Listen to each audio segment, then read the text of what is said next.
د شوال په دې میاشت کې دو سیزونه سنت دي. یو د شوال په میاشت کې نکاح او واده دا سنت دی. زمونږ عام خلکو کې دا رواج دی چې د دوه اخترونو په میاشت کې به واده نه کې او د دوه اخترونو په میاشت کې به نکاح هم نه کې، او که چام د دوه اخترونو په میاشت کې واده کو نکاح وکړه نو بس دا نقصان به یو دا به خرابېږي. زمونږ پښتنو کې دا رواج، ما دا خیال و چې دا به زمونږ د پښتنو کې 200 کاله مخکنی رواج را روان، خو چې سوچ مو کو حدیث مو کتل نو دا پته ولګېده چې دا د حضور پاک د زمانې نه مخکې قصه را روانه. دا جاهلیت کې مرسم، جاهلیت کې دا یو رسم یو رواجو، د اخترونو میاشت کې به واده نه کې، شوال کې به نه کې. د دې اصل مصدر اشاله ده او دا نقصان او یو شی ختمول او نقصانی کولو ته وایي. نه، حضور پاک رواجونه ختم کړي او دا ډېر رواجونه زمونږ ورې د دې ښځو د لاسه میدان ته راوتي. زه اکثر وایم یو د خدای او د رسول کتاب دی، یو د ښځو خپل کتاب دی. او زمونږ ښځې د نهې په ورځ جامې چهارشنبې او د نهې جامې نینځي، وی دا سپېرې. د جمعې په ورځ خو بلکل ښځې جامې نینځي، او جمعې په ورځ کې جامې وینځلې که نو نقصان به پیښېږي. مې زمونږ طالبان خو ټول د جمعې په ورځ یې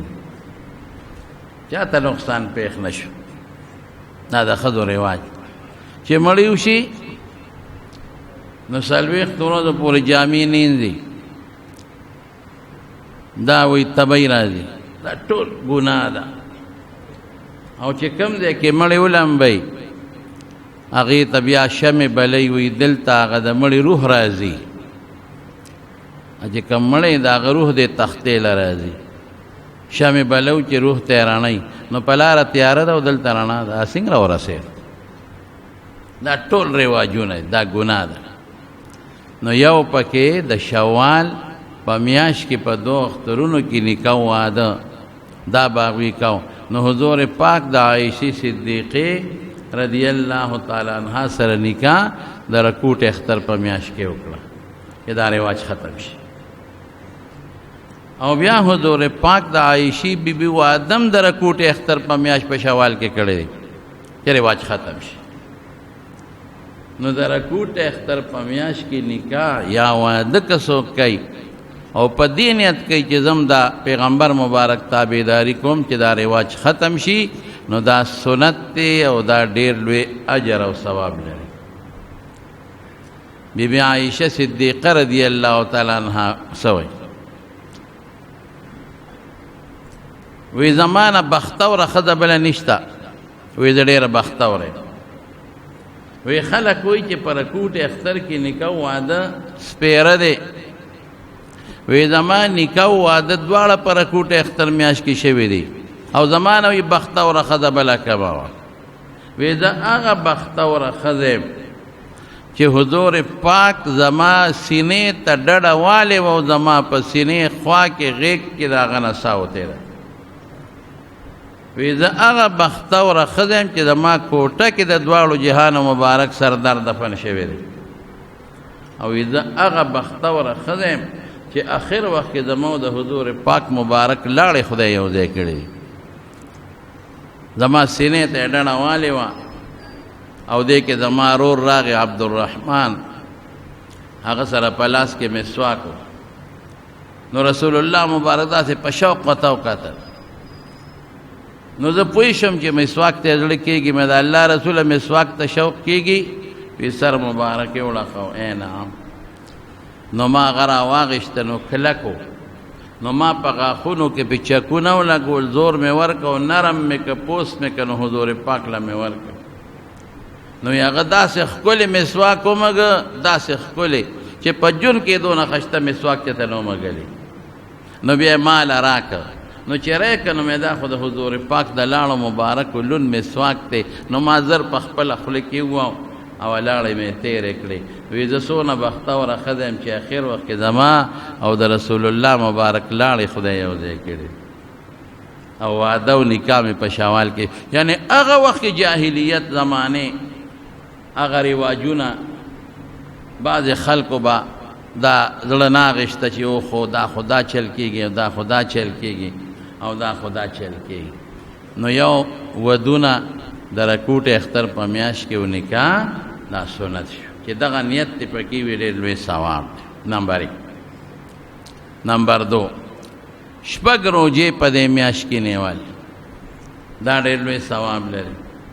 نبی کریم صلی الله علیه وسلم فرمایي چا چې د رمضان روزې ونیولې د رکوټ اختر په میاشت کې شپږ روزې نورې ونیولې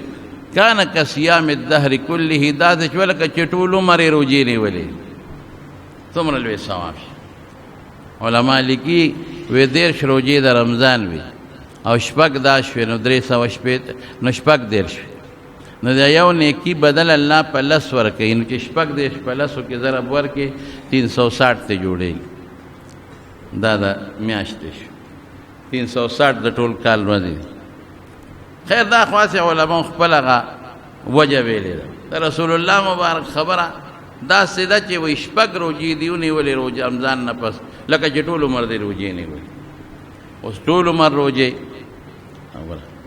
په یو روزه سړی څونه نفلي روزه چې یو ونیسي نو علما لیکي نبی علیہ السلام فرمایي حدیث ته مشکات کې شته چې د نفلي یوې روزې په برکت باندې الله پاک انسان د دوزخ نه دونه لرې کوي لکه د ځمکې اسمان منځ کې چې څومره فاصله ده یو روزه په یو روزه دونه انسان د اور نه لرې کوي یو روزه دومره لکه د ځمکې اسمان منځ کې چې څومره فاصله نو چې ټول عمر روزې ونیسي څونه فایده شو. یوه دویم رسول الله مبارک فرمایي وای چې په دې حیواناتو کې یو مارغه دی قاغه ورته وایي او قاغه حیات الحیوان لیکلی دی چې د دې ډېر لوی ژوند دی د دې د زرو کالو پورې ژوند شته زر کاله ډېر شی نو وایي چې دا د خپل جالې نه بچي پاسي او پر شروع کی او تر مرګ پورې یو شان پروي دانیل او خوراک لدا کوزه نشي نو چې دې څومره پرو نو دومره به رب العالمین د یوې روزې په برکت د جهنم نه لري. حضرت سفیان الثوری سفیان ابن سعید ثوری دوی محدث امیر المؤمنین فی الحدیث په حدیثو کې بادشاہ دی بادشاہ او د دې ټولو امام بخاری ترمذی ابو داود د دې ټولو په استادانو کې هغه خپل واقع په خپل وای په مکه مکرمه کې هغه زمانہ کې خودمره راشنو چې دا اوس کم راشتي یو مسافر کسو هغه سره می تعلق جوړ شو بس ما هغه یو ځای یو ځای بم طوافم کوم یو ځای بم ناشته کول یو ځای بم روټه خوراک کوس داغي غریب سنو او سفیان ثوری خو لوی محدث ته څنګه محدث دی عبد الله ابن مبارک کوئی ما په خوب کې ولید عبد الله ابن مبارک امیر المؤمنین فی الحدیث ته د حدیث بادشاہ وی سفیان میں په خوب کې ولید د مرګ نه پس مې الله د سره سوکړل څه حال دی وی د رسول الله مبارک او داغه د صحابه په میاس کې ناشته هغه خواله خدای رسول او عجیبه یو امیر په خدای مهربانه کړو امیر هغه ورته سفیان ثوری سے زبط تعالی روزانه یو جوړه جامې را لېږم باچې او دا بل جوړه دی بس روزانه به یو نه به جوړه چی هغه زمانه جوړه اسانه وي دا څه باندې ویل که زمونږ دا یو لنګ به و پرتوک په ځای باندې یو به صدر د کمیس په ځای تاو د درزی او د ټیلر د ګنډلو ضرورت به پکې نو کله به خلکو کمیس سمچو ولنګ به عموما اچو نو هغه امیر به سفیان ثوری صاحب له په کال کې 365 315 جوړې را لېږلې 315 نو چې د به یو جوړه نن واچوله او سار به دویمه اچوله نو هغه لومبیا به خیراتي چاله ورکړه طالبانو کارم پکې جوړو 315 جوړې به په کال کې اچولې امیر په خدای مهربانه کړی الله په ځل کې واچي د بعد انسان په لکه خدای واچي چې د نیک سړي سره مدد وکړه او کیو سره مدد هغه سفیان ثوری وی د غیلک سره مې تعلق دوستانه وی چې نا جوړه شو غری وی مې تیمارداري وکړه علاج ملا چې هغه وخت کې سو خدمت مې وکړه وی ما چې الک است بیمار ژوند او مرد الله لاس کې دي سو وصیت وی چې بس وصیت مې ده دی چې ځکه لمرشم نو یو مال غسل لاکي بخپله دویم دا دی چې ما دفن بکې نو ما به قبر ته هم تخکته کې او دریم دا دی چې کله د ما د قبر نه خلک خواره شي نو ته به لږ نه ځې ته به د ما قبر ته لږ سات ناست دی ګوره ډېر ګران کار دی دا مرګ نه دی دا ډېر ګران کار دی سړی چې د مرګ په لار یو ځل ور روان شو که نه نو مخکې ډېر زیات شپولونه دي او غني دي او چقړې ښځه بچي مال دولت هر څه پاتې دي نو وی ماله به کینې به ولې به کینې وی ماله به فرشتې راځي او ما نه به تپوس کې رب دې څوک دی د رسول الله صلی الله علیه وسلم متعلق به تپوس کېږي او د دین اسلام متعلق تپوس به کېږي نو چې ته راته بار ناست دی نو زما به لږ یو پوټې انس پیدا شي چې د جوابونه به خدای پاک مهربانه شو ټیک مې ورکړي حضرت سفیان ثوری فرمایي چې دې غریب وفات شو چې وفات شو نو ما ولا غسل ورکړ دا مسله یاد وساته غسل بهتر دا دی چې هر انسان له خپل بچي ورکړي یا خپل رور ورکړي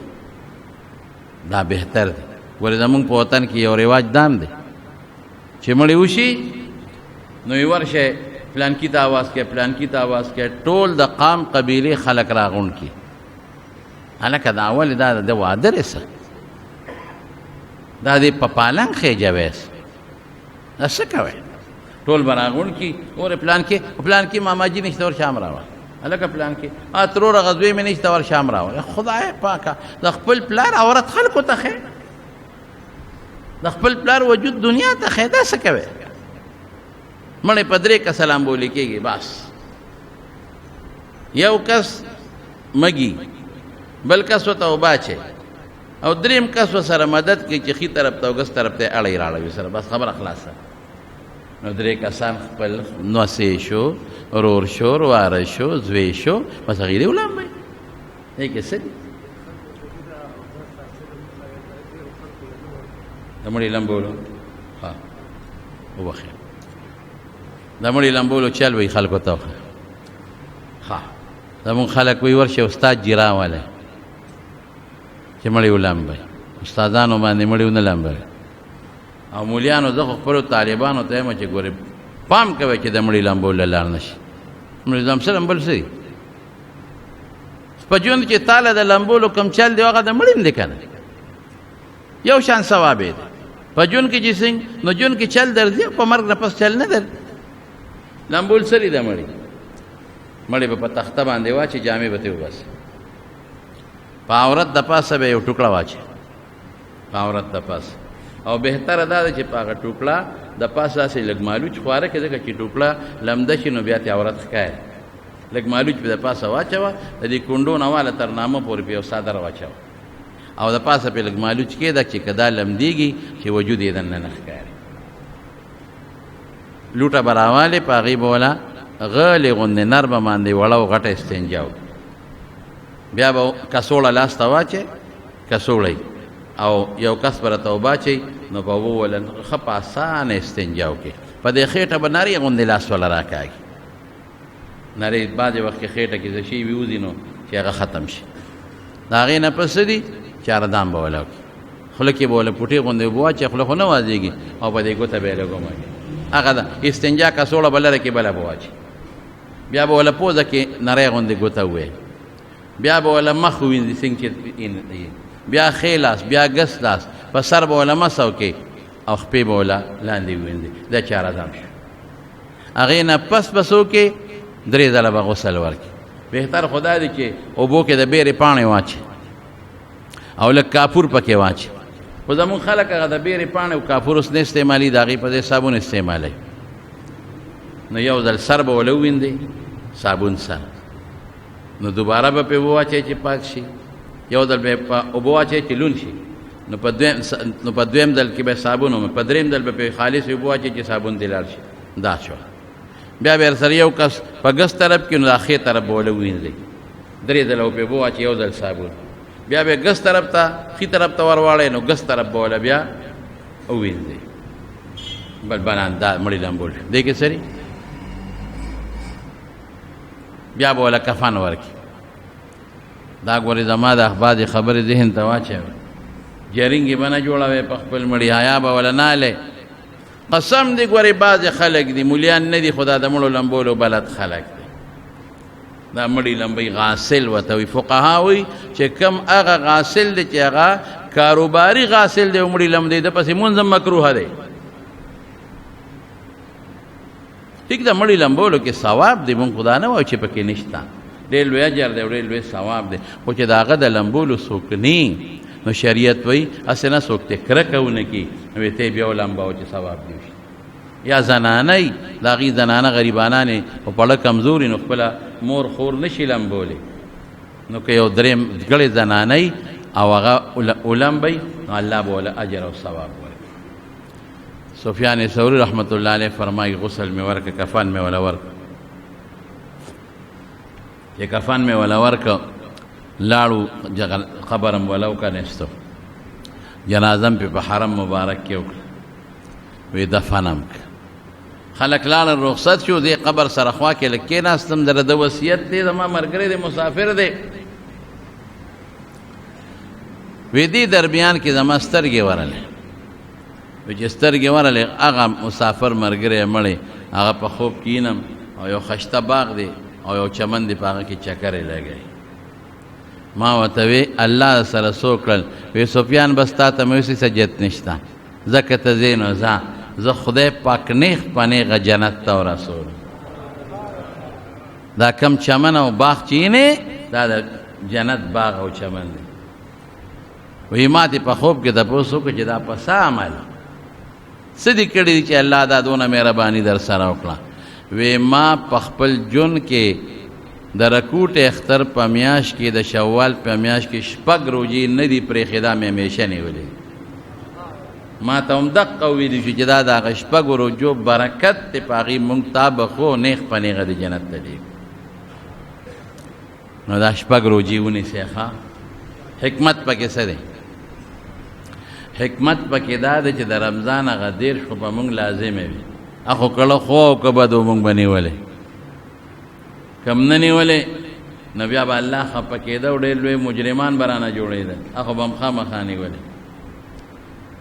نو مونږ چې دا نیسو، نو مونږ الله ته دا خبره ښکاره کوو. الله هېڅ د هغه نه پټ نه دي، خو د خپل سوچ مطابق یا الله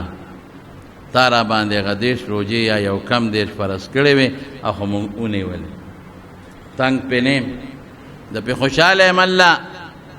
دغه روزې د رمضان تیرې شو، د پې خوشحاله یم، او د خوشحالېدو نښه مې دا ده چې یو 6 دا د خیراتي نورې ورپسې نیسي. که زه په هغې خوشحاله نوم، دا به مې نه نیولې، هغې باندې خوشحاله یم. یو 6 نورې لکه مثلا یو سړی ته راولي مزدورۍ له، او د هغه د 2 بجو پورې کاري، او ته وایې چېرې 2 بجو پورې کار وکړه، خو دا مزدور غریب تنګ شوي نه. مزدور درته څه وایي؟ وایي زه نه یم تنګ، 2 بجو پورې ستا ټیم و، مې دله وکړه، یو 2 غنټې راله زیاتي د الله په نامه کوم کار. ته به په هغې به دونه نه خوشحاله لکه په دې چې څونه خوشحاله. ولې؟ مالک وایي د کې اخلاص ډېر زیات دی، ستړی دی او بیا هم ماله کار کوي. دقه رنګې رب العالمین چې ته دا 6 روزې ونیسې، نو الله به یو ګوره د ما بنده که نه، زما چې پې پورې وي قرض خو به خامخا دا د نورې ورپسې زیاتي نیسي، نو الله پې ډېر خوشحالېږي. نو انشاءالله العزیز څومره ملګري چې چې بیمار نه بعضې خو بیماران نو د شوال دا شپږ روجې ونیسي ښه انشاءالله وایي.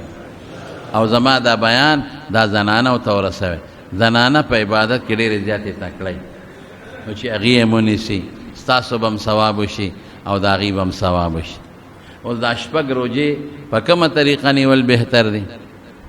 نو زمونږ بعضې علما وایي پرله پسې ونیسه، لیکن راجح قول دا دی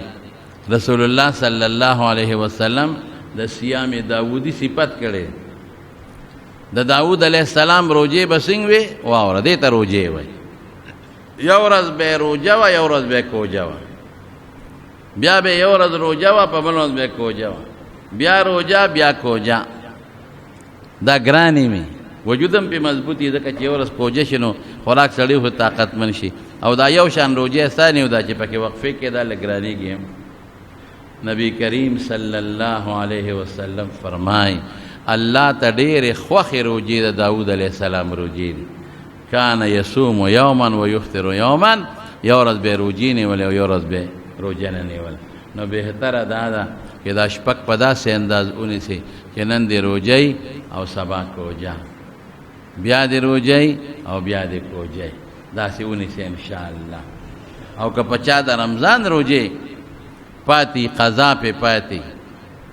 نو که ډېر داسې په تکلیف کې او لږ ښه شوي نو یریږي چې هسې نه مړ نه شم نو بیا خو قضا ښه دی ادې مخکې. او که نه صحت یې بلکل برابر شوی دی نو هغه قضا خیر دی په بله میاشت کې بیا نه ویشي. دا شپږ روجې دي ونیسي مخکې، ځکه دا شپږ د شوال په بله میاشت کې هغه فضیلت نه لري. دا خو د شپږو روجو متعلق خبره شوه انشاءالله. ښه دا شپږ روجې زمونږ په دغه کې دا باباجي د خدای پاک زمونږ وبخي هغه به دا ډېرې زیاتې بیانولې خلکو ته چې کوي خامخا به دا تقریر کوي. نو یو ځل محمد سید حاجي صاحب دې مله وبخي او پښتون کاکا و دا ټول اوس خدا بخښنې دي رب العالمین دې ټول وبخي. نو هغه جرندې نه اوړه وړل نو په لار را روانو نو وایي ما ورته چې پلان کې دا څه کې؟ یاره وایي هغه د خدای روجې م نیولې دي خو د مولوي صاحب هغه پاتې دي اوس هغې د غوړه کوو چې هغه ونیسو. نو روجې ټولې د خدای دي، د بندنې عبادت به الله لکې بنده له منه کړي. خو مطلب دا و چې هغه به په ډېر زیات په جنازو کې او په جمعو کې او په عامو بیانونو کې ډېر زیات ترغیب ورکوو چې دا ونیسئ. نو دا خلک ټول تقریبا ورسره بلد. نو دا شپږ روجې انشاءالله العزیز ټول به نیسئ ښه انشاءالله. او زنانو ته مو ووایئ چې زنانه هم دا شپږ روجې ونیسي. بله خبره هم درته وکړو، بل د ژوند او د مرګ هېڅ پته نه لري. څنګه چې دغه مسافر ملګري وفات کېده نو په زړه کې یو یاره وه. ځکه اوس سفیان ثوري ته ما ته به د قبر خوا کې کښېنې نو زړه کې د مرګ په وخت کې مرګ خو نه دی معلوم، خو هر وخت کې په دې خپل زړه کې یو یاره راوستل پکار، په دې خپل زړه کې یو هیبت او یو یاره راوستل پکار. د دې متعلق یو حدیث کې راځي نبی علیہ السلام مبارک د یو صحابي تپوس تله چې ورغې نو هغه د مرګ په جاله کې وغریب. رسول الله صلی الله علیه وسلم ته تپوس وکړ کیف تجدک، ځان څنګه مونې دې وخت کې څه حال دی؟ او ورته څه وایي؟ وایي د الله رسوله دې وخت کې مې یو د ګناه نه په زړه کې یره ډېره زیاته پرته ده، الله نه یریږه، خوف په دې یریږه. او دویم مې د الله د رحم امید هم ده چې الله به راباندې رحم کوي، رجا ورته دا دوه څیزونه نبی کریم صلی الله علیه وسلم وفرمایل وایي په دې وخت کې چې د کوم انسان په زړه کې دا دوه څیزونه راشي، یو یره چې ما سره به الله څه کوي، مخکې قبر دی ځنکدن دی او بیا ډېرې قصې پسې دي، الله به څه کوي چې دا یره راشي. او دویم تمې په زړه کې راشي د الله د رحم چې که زه ډېر زیات ګناهګار یم خو زمونږ رب ډېر زیات مهربانه دی. دا دوه څیزونه چې راشي بس دا د کامیابۍ نښه ده. رسول الله مبارک فرمای وی چې د کم سیز نه یریږي د هغې نه به خدای بچ کړي او چې کم سیز ته تمه ده الله به ول هغه ورکړي. نو دواړه سیزونه به په زړه کې ساتئ، هم تمه د خدای د رحم هم یره. مولانا بی جگر صاحب د خدای پاک وبخي وی دکان کې ناستو من په کورسه د هغه د بالا ماړی کې یو دکان کې دا میډیکل سٹور کې به ناست، کله به مونږ ورلو سره به کېناستو. وی په دکان کې دا خاص کورسه وه، وی دی کې یو ملنګ غوندې سړی راغی، دا تورې جامې چولې دي او سیخ دی ورسره، داسې کونټه یې ورسره سیخ وي چې څنګه راغی وی هغه سیخ یې د ځمکې داسې راوبراو، یو شړنګ یې نارې کړی. وی ما ته وایي چې هغه بجلیګر ته وی چې خدای سړی په سب جنجال ورځي په مونږ دا شی را ټک نه وای، دا څه په مصیبت ورغی لکه چې غټ سیخ دی ورسره او ځمکې له ټک ورکړو، داسې ښه په غوسه کې بجلیګر ته وایي چې خدای بلا نه مې خلاص کړي، دا څه په جنجال واوړېدم. نو هغه وی بس زه غلی شم. نو ګوره ته ټول عمر خلکو ته جنت خبرې کې چې جنت دی او جنت دی او جنت لبه دی او جنت لبه دی، په لږو لږو خبرو خلک جنت ته رسې، اوس دقرې د دوزخ نه رالم او دا سیخ مې پکې واو ښه مې غرغنډه کړی دی، او که بیا دې بسر تش د جنت خبره وکړو د دوزخ دې ونه کړه، دا سیخ تل په دا خېټه کې در مانډم. چې بابا توبه معافي معافي دواړه به کوو. قرآن شریف کې رب العالمین یو خوا د جنت ذکر کوي، بل خوا د دوزخ ذکر کوي، ورپسې بل آیات کې د دوزخ ذکر کوي، ورپسې د جنت ذکر کوي، دواړه کوي. دې کې څه فایده ده چې دواړه د جنت او د دوزخ ذکر کوي؟ دې کې دی چې د جنت خوشحالو ته اته واورې او د جنت خوشحالی هغه ته زده کې، نو ستا به جنت ته او د الله نعمتونو ته شوق پیدا شي. او خوا کې ورسره د دوزخ ذکر کوي، دا ولې دې دپاره دوزخ ذکر کوي چې ستا په زړه کې یره پیدا شي. یره بعضې خلک خوب وویني، ډېر خلک موږ ته وایي یاره جي بېګا مې یو ډېر خطرناک خوب لیدی. څنګه خطرناک؟ په خوب کې مې د محشر یعنی د حساب کتاب میدان ولید، یاره په خوب کې مې دوزخ ولید. نو یریږي غریب او رپیږي، دا خطرناک خوب نه دی. ګوره دا ښه خوب دی. په خوب کې چې د دوزخ ولید او د الله عذابونه دي ولیدل، دا ډېر ښه خوب دی. دا خدای پاک تا ته ښایي چې ته برابر شي، پړه کې د یره پیدا شي او نیکي شروع کړې. حضرت عبدالله ابن عمر رضی الله تعالی عنه راغی خپل خور ته حضرت حفصه رضی الله تعالی عنها ته ام المؤمنین، وی حفصه بیګا مې یو خوب ولید ډېر خطرناک دی، ویریږم. وی څنګه؟ وی ودوم وی دوه فرشتې رالی او وی زه د لاسه ونیوم بویه تلم،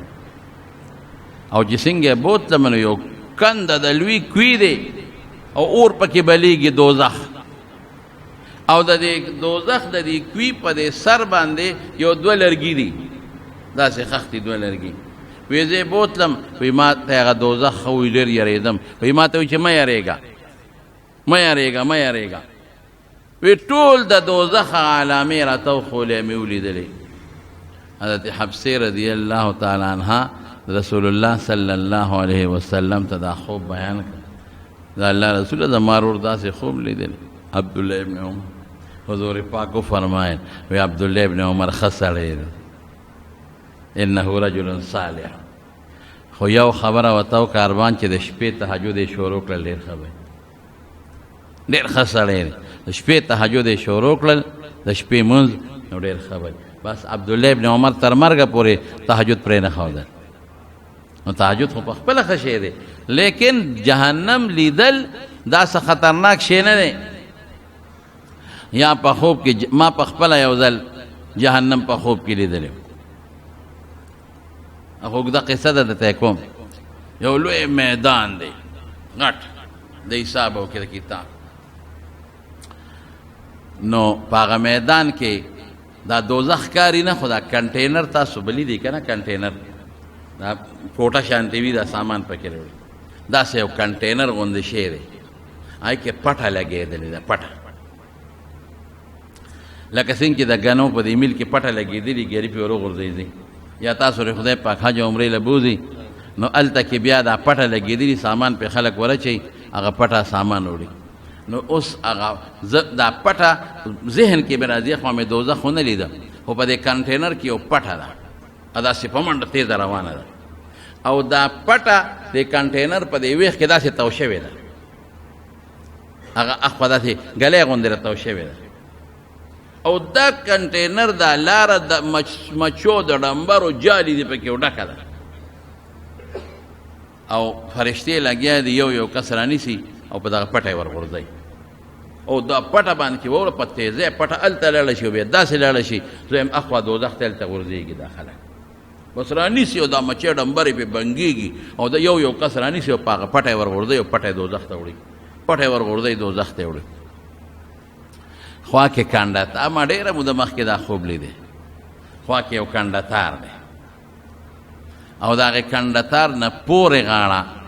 سورې دی د الله د عرش سورې دی او هلته علما ناست دي ډېر علما محدثین پکې مې ډېر ولیدل څه زمانه یېر دی خو زمونږ باباجي مولانا شهزاده صاحب رحمت الله علیه هم پکې ناست او نور هم دي نو ما ورمنډه کړې مولانا زکریا صاحب رحمت الله علیه داسې قسمه خلک ناست دي نو ما ورمنډه کړې په کنډتار کې داسې لږه لار وه ما ورمنډه کړې نو ما باباجي ته وی مونږ ورته باجي ګل وی ما وی هغه پلانکې یې ورغورځو پلانکې یې ورغورځو پلانکې یې ورغورځو وی دلته ته کښېنه بس دې کې ګوتې مه دا د الله کار دلته کښېنه موږ سره دې ګوتې مه نو زما وروڼو دوزخ په خوب کې لیدل یا د الله عذاب سړي په زړه کې ویرېږي او جنت پې مې یو ځل لیدلی دی مې په جنت کې پخوا په دې پېښور کې هغه ویسپا دغه نه دي هغه رکشې اوس خدا نورې دي که نه دغه والا دا تیز رفتار دا تیز رفتار نه هغه پخوانی هغه ویسپا هغه دغه وي رکشې به وي مې دغه رکشې دي او خلک پکې ناست دي او په هوا روانې دي په رکشو کې خلک ناست دي په هوا روانې دي نو الله یې تاسو مونږ جنت له بوتلی کې او الله یې د دوزخ نه مونږ له امان راکړي نو دا 2 کاره سنت شو یو واده او نکاح د شوال په میاشت کې او دویم که د چا نی کړي نکاح او کویدنې کړي نو دا سنت جمدي کې ها نکاح وتړی او که څوک پکې نیټیک دي او واده پکې کوي نو او دې کې سنت طریقه او ولا شپږ روجې او دریم هر وخت کې په زړه کې دا سوچ کول د خدای نه یره کول او د الله د جنت تمه کول په دې خبرو به اکتفا وکړو زه لږ بیمار یم ناجوړه یم او بس تبه مې پرون داسې کېږي لږ طبیعت مې ټیک نه دی خوله به مې وچه نو مې د دې ملګرو سره ملاقات به مو وکړو او 2-3 خبرې به مو دعا وکړې رب العالمین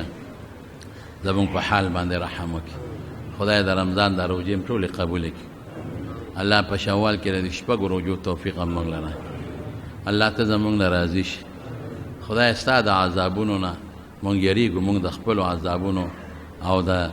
هر قسم آفتونو بلیاتو نه په امن و امان کې اوسه الله ستا د جنت او ستا د دیدار زموږ شوق دی خدای مونږ له جنت نصیب کړي په جنت کې هم ستا دیدار نصیب کړي یا الله زموږ ګناهونه معاف کړي الله د رمضان ټولې روژې که چې اعتکافونه کړي او چا ختمونه کړي تلاوتونه کړي ټولې قبولې کړي او د راتلونکي رمضان او د ډېرو رمضانونو د نیو مونږ له توفیق راکړي خدا بشیر جان مرګري دي انګونه راغلي دي الله دې ولا خیر او برکت او عافیت ورکړي ډېرو مرګرو په ټلیفونونو دعاګانې غوښتې دي الٰه العالمین دې دعاګانې قبولې کړي او ډېر مرګري دوستان بار ملکونو کې دي غریبانان په دې جنجال کې مبتلا دي دا خپلو دیرو کې بند ناست دي نه کار شته نه روزګار الله دې کار او روزګار برابر کړي او الله دې خیر او برکت ورکړي زموږ په دې کلي کې بله 2 مړي شوي دي په یو خانه کور کې یو د حامد اجي صاحب د ورور علمګیر او بل علمزیب کاکړ ورور عارف وفات شوي دي ډېره غټه صدمه و غریبانانو ته دعا وکړي چې الله مغفرتونه نصیب کړي او رب العالمین وارثانو له صبر ورکړي او نورم ډېر بیماران دي الله دې ټولو له شفا ورکړي او زموږ والده صاحب هم لږه بیماره ده تاسو کور کې هم بیماران الله ټول له روغ صحتونه ورکړي الله شفا ورکړي خدای که دې مجلس کې څوک بیماران یا په کورونو کې ټول له روغ شفا ورکړي، روغ صحتونه ورکړي، او الله ته موږ د هر قسمه فتنو، آفتونو، ناګهاني شلقونو نه سره د باله بچه په امن و امان کې استاد. او پرون رښتیا په شیرپاو کې زموږ د مولانا الیاس صاحب د ورورو ایوب جان مولوي صاحب وفات شوی دی. پرون بیګه جنازه وه. دعا وکړئ چې خدای پاک مغفرت نصیب کړي او رب العالمین ټولو بچو له وارثانو له صبر ورکړي. اخر وخت کې دې الله په خولې دا کلمه نصیب کړي چې لا اله الا الله محمد رسول الله.